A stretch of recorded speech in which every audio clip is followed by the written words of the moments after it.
Hello friends, आज हम पढ़ेंगे जनरल रिप्रेजेंटेशन ऑफ मैट्रिक्स। ठीक है, हम एक मैट्रिक्स लेते हैं। इसमें जनरल रिप्रेजेंटेशन हमें पता है कि ये A11 होता है एलिमेंट, ये A12 होता है, ये A13 होता है। ठीक है ना, फिर A13 होता है ये, फिर एंड सो ऑन। इसके अंदर देख सकते हैं ये जो 1 है, ये 1 फिक्स चल रहा है। इसका मतलब है पहली रो जो है हमारी ये फिक्स चल रही है, सिर्फ ये कॉलम्स चेंज हो रहे हैं। तो हमने लेट किया कि इसके अंदर n कॉलम्स है। क्लियर है ना। उसके बाद नेक्स्ट आता है A21 एलिमेंट, उसके बाद आता है A31 एलिमेंट। ठीक है ना, अगर हम इस 21 को चलाएं तो 21, देन A22, देन ये आएगा 23। तो आप देख सकते हैं जो 2 है, ये जो रो है, मैंने पहले ही बता दिया रो को रिप्रेजेंट कर रहा है, तो ये रो को रिप्रेजेंट कर रहा है। तो ये जो रो है फिक्स चल रही है, ये 1 2 3 पीछे कॉलम्स चेंज हो रहे हैं। तो इसका मतलब इसको हम लिख सकते हैं 2n। ठीक है, सेम यहाँ पर A31, यहाँ A32, ये A33 एलिमेंट, सेम इसी तरीके से ये चला जाएगा A3n। ठीक है ना, और यहाँ पर अगर हम इसको चलाएं आगे तो यहाँ पर क्या होगा, यहाँ पर अगर हम इसको देखें कॉलम वाइज तो 1 2 3 ये कॉलम फिक्स, इधर से पीछे से कॉलम फिक्स है, सिर्फ आगे रो चेंज हो रही है। तो हम इसको मान लेते हैं रो को m, और यहाँ पर क्या चल रहा है, फिक्स चल रहा है यहाँ पर। ठीक है ना, यहाँ पर भी सेम ये 1 m2, यहाँ पर भी क्या हो जाएगा m3,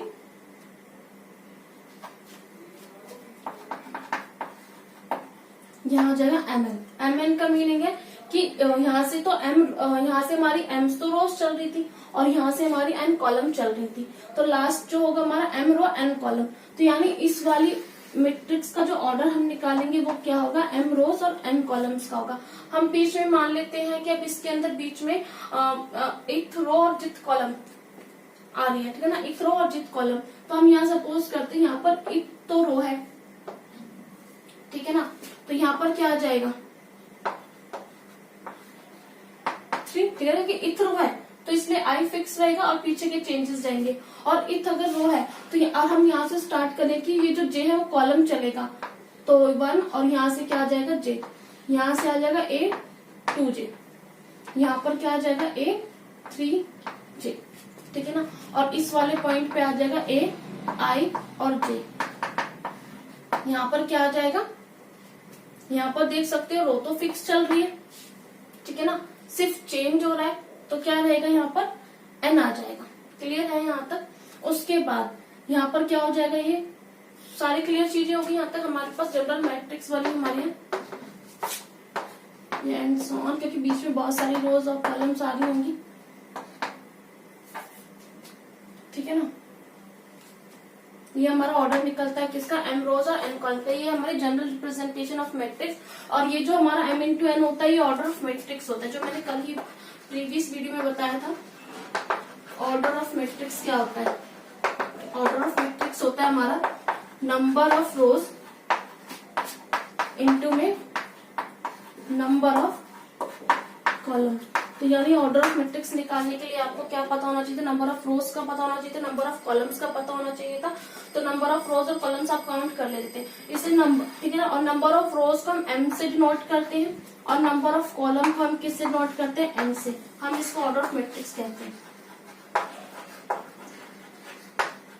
ठीक है ना, हम इस तरीके से भी लिख सकते हैं और इस तरीके से भी। क्योंकि m का मतलब नंबर ऑफ रोज होता है, n का मतलब नंबर ऑफ कॉलम्स होता है। दूसरा तरीका हम इसको शॉर्ट में लिख सकते हैं कि A हमारे पास कोई मैट्रिक्स है AIJ और उसका ऑर्डर कितना है m इंटू n। इस I का मतलब है और इस J का क्या मतलब है। इस I का मतलब है I जो है वो स्टैंड कर रहा है वो इथ रो, और J जो है वो स्टैंड कर रहा है जेथ कॉलम को, और M जो है वो नंबर ऑफ रोज कर रहा है और N जो है वो नंबर ऑफ कॉलम्स को रिप्रेजेंट कर रहा है। क्लियर है यहाँ तक। ठीक है ना, और जो I है कहाँ से कहाँ तक की लाई करेगा, 1 2, इथ क्या कर रहा है, रो को रिप्रेजेंट कर रहा है ना, तो इथ हमारे पास ये m हो जाएगा, क्योंकि सॉरी इथ m नहीं होगा, इथ हमारे पास स्टैंड करता है रो को और m जो है नंबर ऑफ रोज होती है। तो i इनके बीच लाई करेगा, इसके इक्वल भी हो सकता है, और जो j है ठीक है ना वो इसके बीच में लाई करेगा। क्लियर है यहाँ तक। ये थी हमारी जनरल रिप्रेजेंटेशन ऑफ मैट्रिक्स। अब हम स्टार्ट करते हैं टाइप्स ऑफ मैट्रिक्स। क्लियर हो गया ना, तो ऑर्डर ऑफ मैट्रिक्स वगैरह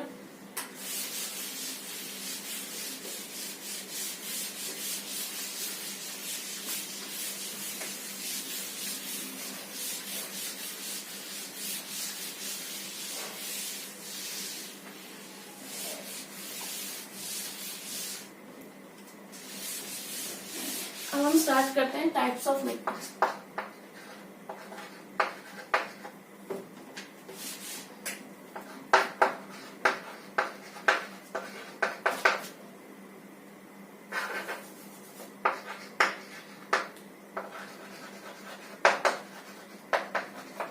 टाइप्स ऑफ मैट्रिक्स देखो, एक हमारी होती है row matrix,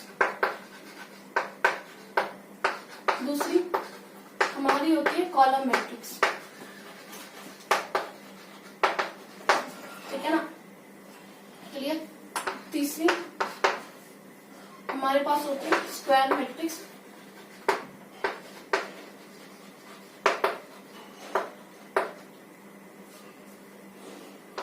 fourth rectangular,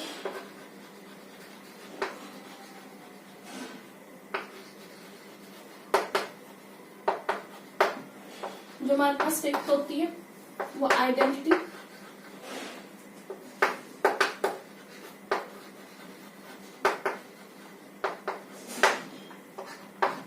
sixth diagonal matrix, seventh diagonal और स्केलर,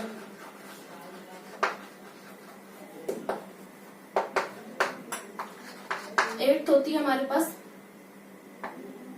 जीरो मैट्रिक्स,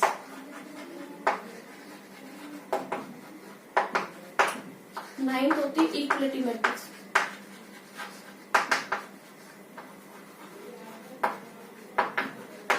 हम ये 9 टाइप की मैट्रिक्स को पढ़ेंगे आज इस वीडियो में। तो हम बताते हैं रो मैट्रिक्स।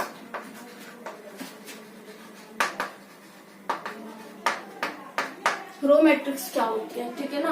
अब फर्स्ट में जो रो मैट्रिक्स होती है हम क्या कहेंगे कि अब रो तो आपको पता है क्या होती है, एक मैट्रिक्स के अंदर सिर्फ एक रो होगी और कॉलम चाहे कितने ही हो। जैसे हम मान लेते हैं कि हमारे पास एक मैट्रिक्स है और इसके अंदर ये एलिमेंट है 4 5 6 7, तो देख सकते हैं इसके अंदर सिर्फ एक रो है और कॉलम तो हमारे पास कितने हैं 4।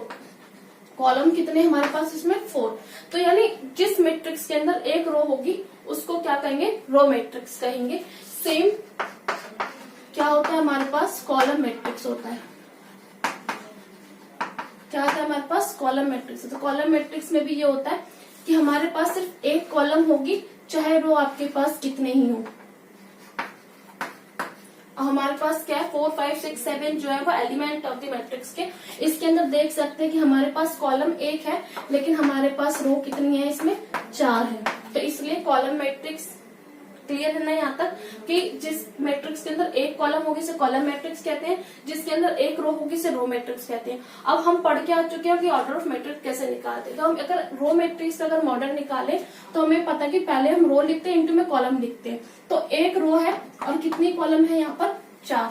ऐसे ही इसके अंदर एक कॉलम है 4 रो है, तो हम लिख सकते हैं रो इंटू में कॉलम। क्लियर है ना।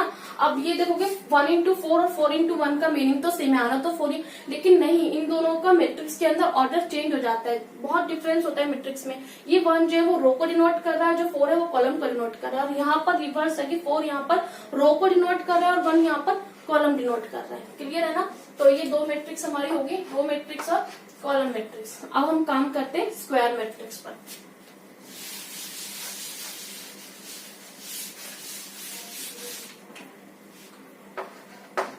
आता है स्क्वायर मैट्रिक्स। स्क्वायर मैट्रिक्स क्या होता है, a matrix in which number of rows is equal to the number of columns. वो मैट्रिक्स जिसके अंदर नंबर ऑफ रोज जो होंगी वो इक्वल होंगी नंबर ऑफ कॉलम के। जैसे 1 2 3 4 5 6 7 8 9।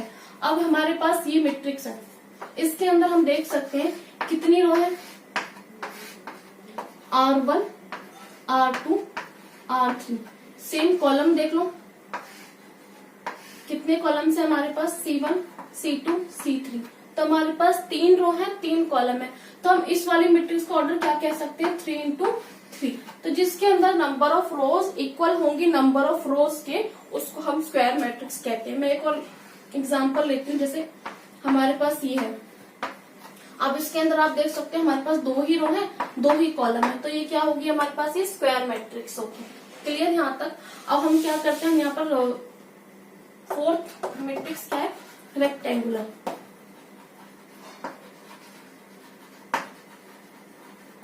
रेक्टेंगुलर मैट्रिक्स क्या होती है? रेक्टेंगुलर मैट्रिक्स सिंपल है, बिल्कुल स्क्वायर के अपोजिट है। स्क्वायर में नंबर ऑफ रोज इक्वल होती है नंबर ऑफ कॉलम्स के। यहाँ पर क्या होगा, नंबर ऑफ रोज इक्वल नहीं होंगी नंबर ऑफ कॉलम्स के, तो हम कह सकते हैं 1 2 3 4 5 6। अब देख सकते हैं इसके अंदर 2 तो रो है और कॉलम कितनी है, 3। इसको हम कहेंगे रेक्टेंगुलर मैट्रिक्स। जैसे हम ये बोले 1 2 3 4 5 6। अब इसके अंदर क्या हमारे पास 3 रो है, जबकि कितने कॉलम है, 2 कॉलम है, ठीक है ना। ये क्या होती है, रेक्टेंगुलर मैट्रिक्स। स्क्वायर मैट्रिक्स में नंबर ऑफ रोज इक्वल होंगी नंबर ऑफ कॉलम्स के, यहाँ पर number of rows not equal to the number of columns. तो यानी यहाँ से आपकी स्क्वायर मैट्रिक्स और रेक्टेंगुलर मैट्रिक्स क्लियर होती है। अब हम काम करते हैं आइडेंटिटी मैट्रिक्स पर। क्लियर यहाँ तक।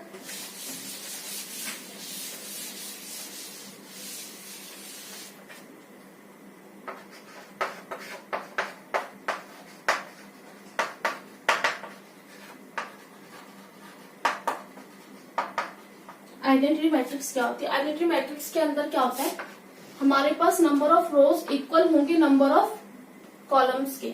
बस ये ध्यान रखना है कि जो एक 11 एलिमेंट, अगर हम 3 into 3 के ऑर्डर की मैट्रिक्स की बात कर रहे हैं, 3 into 3 के ऑर्डर की मैट्रिक्स की बात कर रहे हैं, तो A11 एलिमेंट और A22 एलिमेंट और A33 एलिमेंट, तीनों में क्या होगा, 1 होगा। बाकी अदर एलिमेंट जो होंगे हमारे सारे 0 होंगे। जैसे A11 एलिमेंट पे 1 आएगा, बाकी अदर 0 पे, ठीक है ना। यहाँ पर 0, यहाँ A22 एलिमेंट 1 होगा, यहाँ 0 और यहाँ पर 1 होगा। क्लियर है ना। तो ये हमारे पास आइडेंटिटी मैट्रिक्स है। आइडेंटिटी मैट्रिक्स के अंदर हमेशा डायगोनल एलिमेंट 1 होगा और बाकी अदर एलिमेंट क्या होंगे, 0 होंगे। क्या होगा, हमेशा 1। क्लियर यहाँ तक। नेक्स्ट पे हम आते हैं स्केलर मैट्रिक्स।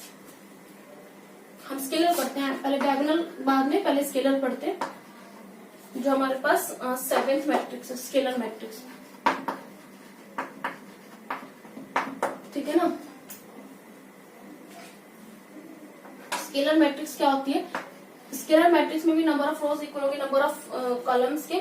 बस यहाँ पर ये ध्यान देने वाली बात है, आइडेंटिटी के अंदर डायगोनल एलिमेंट 1 होते हैं, लेकिन स्केलर मैट्रिक्स में डायगोनल एलिमेंट 1 नहीं होंगे, बाकी कोई भी नंबर हो सकता है। जैसे ये हमारे पास 3 into 3 की मैट्रिक्स है, 3 into 3 की मैट्रिक्स है, तो यहाँ पर अगर 2 है तो यहाँ भी क्या क्या चलेंगे, हमारे पास 2 2 चलेंगे। बाकी अदर एलिमेंट क्या चलेगा, हमारे पास यहाँ 0 चलेंगे। अगर यहाँ 3 है तो यहाँ भी 3 3, यहाँ 4 है तो 4 4 चलेगा। अगर यहाँ आपका 11 तो 11 11 चलेगा। क्लियर है ना यहाँ तक। ये हमारे पास स्केलर मैट्रिक्स है। क्लियर। तो ये आइडेंटिटी मैट्रिक्स, ये स्केलर मैट्रिक्स। अगर स्केलर मैट्रिक्स के अंदर मैं यहाँ पर 1 1 1 रखती हूँ तो ये मैट्रिक्स क्या बन जाएगी, हमारी आइडेंटिटी मैट्रिक्स बन जाएगी। ये तो हमारे पास 3 into 3 के ऑर्डर की, ठीक है ना। अगर मैं 2 into 2 का ऑर्डर लिखूंगी तो 2 into 2 के ऑर्डर में हमारे पास कितने एलिमेंट होते हैं, टोटल 4 होते हैं। तो यानी 1 0 0 1, ये 2 into 2 के ऑर्डर की मैट्रिक्स रहेगी। क्लियर है ना। सिर्फ इतना पार्ट 2 into 2 का रहेगा। सेम स्केलर में भी ऐसे ही होगा। क्लियर है। 2 into 2 की मैट्रिक्स के स्केलर में भी इसी तरीके से होगा। क्लियर यहाँ तक। अब हम आते हैं डायगोनल मैट्रिक्स। डायगोनल मैट्रिक्स क्या होती है?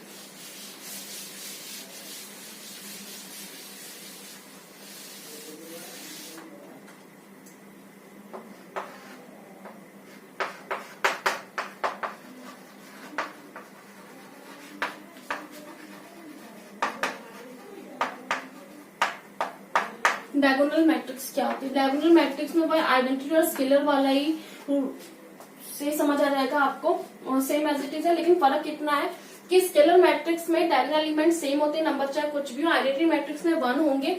बस फर्क इतना है कि यहाँ पर डायगोनल एलिमेंट में कोई भी नंबर, तीनों डिफरेंट हो सकते हैं, लेकिन बाकी अदर एलिमेंट क्या रहेंगे, आपके 0 रहेंगे। क्लियर है ना यहाँ तक।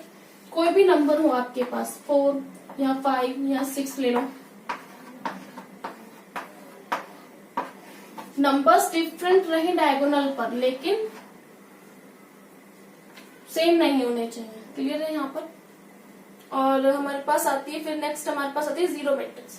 जीरो मैट्रिक्स क्या होता है? जीरो मैट्रिक्स तो आपको सिंपल क्लियर है कि जिस मैट्रिक्स के अंदर सारे एलिमेंट क्या हो, जीरो हो। जिस मैट्रिक्स में सारे एलिमेंट क्या हो, जीरो हो, उसको क्या कहेंगे? Zero matrix. जीरो मैट्रिक्स को हम नल मैट्रिक्स भी कहते हैं।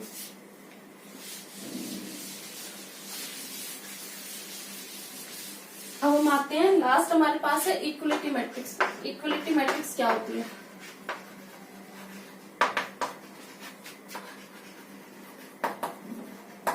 इक्वलिटी मैट्रिक्स होती है कि टू मैट्रिक्स आर इक्वल। जब दो मैट्रिक्स हमारे पास इक्वल होंगी, दो मैट्रिक्स इक्वल होती हैं तो दो कंडीशंस होती हैं उसकी। पहले उनका ऑर्डर सेम होना चाहिए, यानी ऑर्डर ऑफ मैट्रिक्स सेम होना चाहिए, और दूसरा कॉरेस्पॉन्डेंस एलिमेंट्स इक्वल होने चाहिए। तो ध्यान रखना, जैसे मैंने ये दो मैट्रिक्स मैं इक्वल लेती हूँ,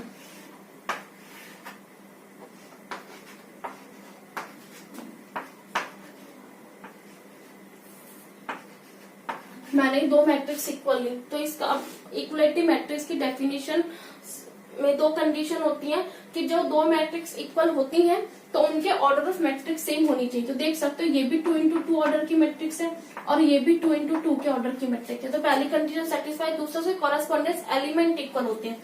यहाँ 1 तो यहाँ 1, यहाँ अगर यहाँ 2 है तो यहाँ 2 होना चाहिए, यहाँ 3 है तो यहाँ 3 होना चाहिए, यहाँ 4 तो यहाँ 4 होना चाहिए। क्लियर ना तक? तो अब वो ये बोल दे कि ये मैट्रिक्स पहले से ही इक्वल है, इक्वलिटी मैट्रिक्स है, ये मैट्रिक्स पहले से ही इक्वल है। तो इसका मीनिंग है अगर ये पहले से इक्वलिटी मैट्रिक्स से डेफिनेशन सेटिस्फाई कर रहे हैं तो पक्का इसे कॉरेस्पॉन्डेंस एलिमेंट इक्वल रहे होंगे। तो कह सकते हैं ये 1 इस 1 के इक्वल, बिल्कुल 1 1 के बराबर होता है। ये 2 इसके इक्वल, यानी 2 किसके इक्वल है? x के। यहाँ से 3 ये किसके इक्वल, और 4 यहाँ से किसके इक्वल? 4 के। तो देख सकते हो यहाँ से x और y की वैल्यू क्या आ गई? x की वैल्यू 2 और y की वैल्यू 3 आ गई। तो हम इक्वलिटी मैट्रिक्स को इक्वलिटी मैट्रिक्स से हम सॉल्व करके वैल्यूज भी फाइंड कर सकते हैं, चाहे आपकी क्वाड्रेटिक इक्वेशन बने, चाहे आपकी लीनियर बने, चाहे आपकी कंपेयर करके आप एलिमेंट को निकालने। क्लियर है यहाँ तक? तो ये थी आपकी 9 टाइप की मैट्रिक्स, ठीक है ना, जिसमें row matrix, column, square, rectangular, identity, diagonal, scalar, zero, equality matrix आती है। क्लियर यहाँ तक? ये 9 टाइप की मैट्रिक्स सिंपल है, इससे आप एक्सरसाइज सॉल्व कर सकते हो।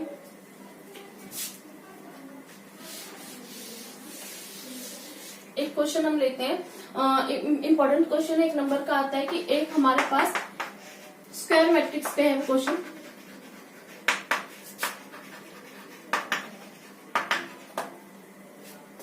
स्क्वायर मैट्रिक्स पे क्वेश्चन है कि एक हमारे पास एक मैट्रिक्स है, उसके अंदर ऑर्डर ऑफ मैट्रिक्स जो रहेगी वो m into n की रहेगी।